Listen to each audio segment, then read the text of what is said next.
In this video, I will go through the vocabulary words you have for Chapter 1. And I would highly recommend that you write these out a lot. Write them out, say them, maybe create your own flashcards. And so that if I give you, for example, I give you the word love, the noun love in English, that you would be able to write out, you would say, agape. You'd be able to write out the word agape. I don't expect you to put accents. No, don't worry about that. If you want to write it with accents, great. But I wouldn't worry about it. I wouldn't stress about that. Okay, let's pronounce the words together and talk about them. So we have, we'd say, do it really slowly first. We have ah, say with me, ah, ga, pay. And we're going to stress the accented syllable. That's an acute accent. Doesn't really matter. Just means stress that syllable. Agape, agape, agape. What is this? That is a breathing mark. It means don't make an H sound. It's a smooth breathing mark. If it were a rough breathing mark, it'd be agape, which is not a Greek word, right? So it's agape, agape, and this is the noun for love.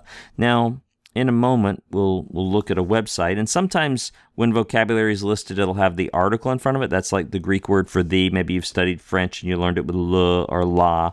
So this is the feminine article. Hey, agape means the love. Or so there'll be some variation on that website. Sometimes it'll have, hey, agape, the love, or just agape, love. So don't be confused by the presence or absence of what's called the article in Greek, in front of the noun. That's not really something we're worrying about right now. So say with me again, agape. And that's the noun. It's a noun. It's not a verb. It's a noun to love, right?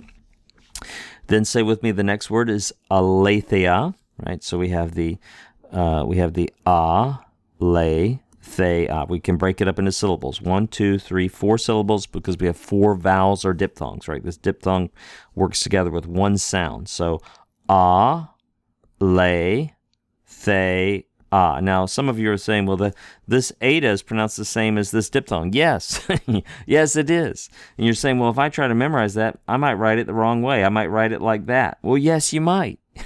In fact, ancient scribes made spelling mistakes like that, and that's how we can sort of reconstruct which vowels and diphthongs were pronounced the same way, because they would interchange them. In fact, in our ancient Greek manuscripts, sometimes omicron and omega are interchanged, in fact, quite a bit in some manuscripts. And so even though we distinguish the pronunciation as aw and o, probably they were pronounced the same way in the first century. So say with me, aletheia. And we're trying to punch that second syllable. Aletheia. Aletheia. It's a word for truth, right? As you learn these, repetition is key. It's also good to use memory devices. You can read a little bit more about this in the book. But to try to, maybe you know a woman named Aletheia. It's a lady's name, and you just make a little sort of association. Aletheia always tells the truth, and maybe show her in your mind, picture her holding a poster that says truth or something like that. Okay, let's look at the next word, hamartia. Notice that is a rough breathing mark. Ha, mar, ti. We try to emphasize the T there. This is the noun for sin. It's not a verb, it's a noun. So say with me, hamartia. Hamartia. Good. Then we have the word for kingdom. Say with me, basileia. We try to emphasize the accented syllable there, right? Say with me, basileia. So ba, si, le, a. But we smooth it together. Basileia. Basileia.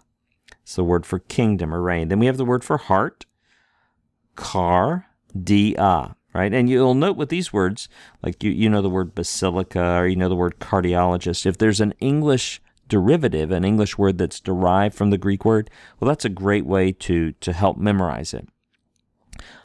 Again, we don't want to read back modern English. We don't want to read the word basilica back into it.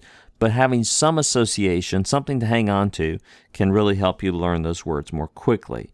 So say with me again, cardia, and we're emphasizing the accented syllable there. We're not worrying It's acute accent, circumflex, grave. Originally, those were rising, falling pitches, but by the time of the New Testament, they were not, and they certainly are not now. So let's just say cardia, cardia. Then we have this little conjunction, de. Say with me, de.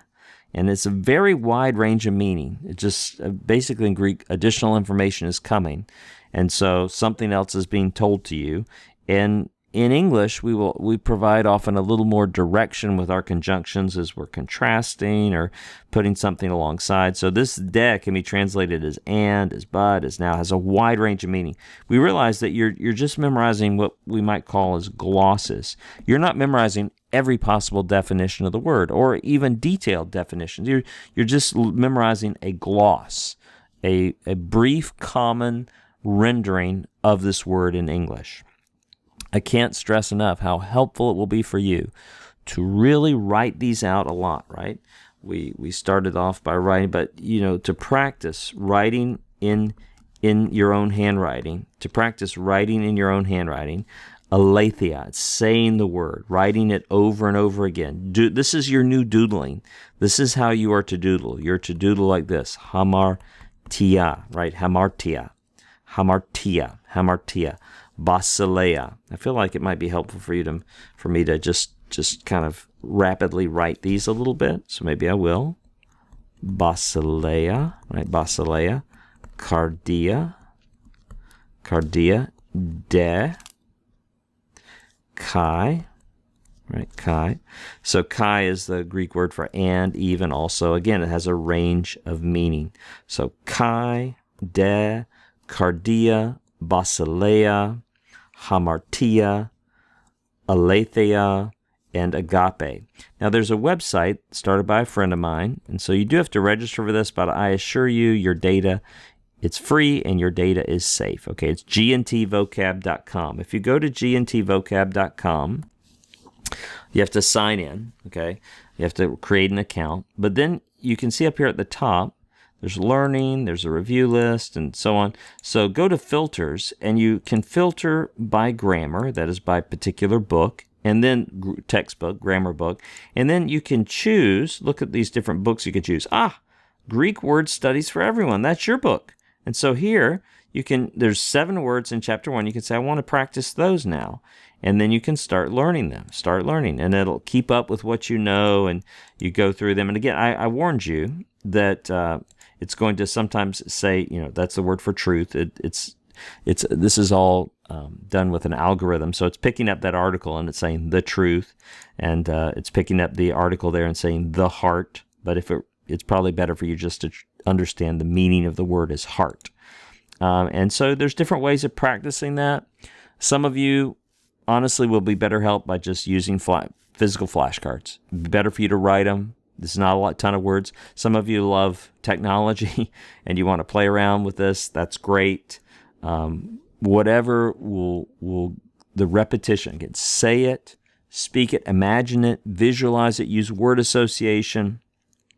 You are learning to read words that occur together. These words occur hundreds and hundreds, probably thousands, certainly with Kai, thousands of times in the Greek New Testament. What a joy and privilege it is to learn to read God's Word in the original.